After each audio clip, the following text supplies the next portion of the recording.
Once upon a time, a very strong woodcutter asked for a job with a timber merchant, and he got it.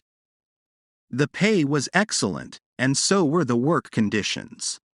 For that reason, the woodcutter was determined to do its best. His boss gave him an axe and showed him the area where he was supposed to work. On the first day, the woodcutter brought 21 trees. "Congratulations," the boss said. "Go on that way." Motivated by the boss's words, the woodcutter tried harder the next day, but he could only bring 17 trees. He tried even harder on the third day, but he could only bring 10 trees. Day after day, he was bringing fewer and fewer trees.